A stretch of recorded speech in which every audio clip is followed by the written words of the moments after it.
আসসালামু আলাইকুম। কেমন আছেন সবাই? এই দেখেন কবুতরের বাচ্চা কি আর খাওয়াচ্ছে দেখেছেন?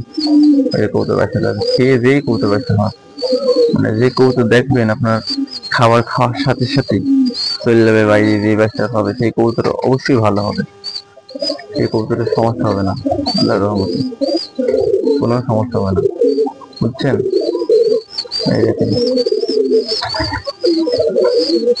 এই যে কবুতর দেখছেন বাচ্চা খাওয়াতে, তারপরে হচ্ছে আপনার আবার ডিম পাড়ার জন্য ইয়ে করছে। কবুতরকে প্রতি মাসেই কৃমির ডোজ, ভিটামিন ডোজ এবং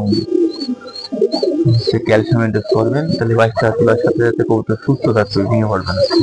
এই যে কবুতর এখানে রয়েছে, এই যে এখানে খাচ্ছে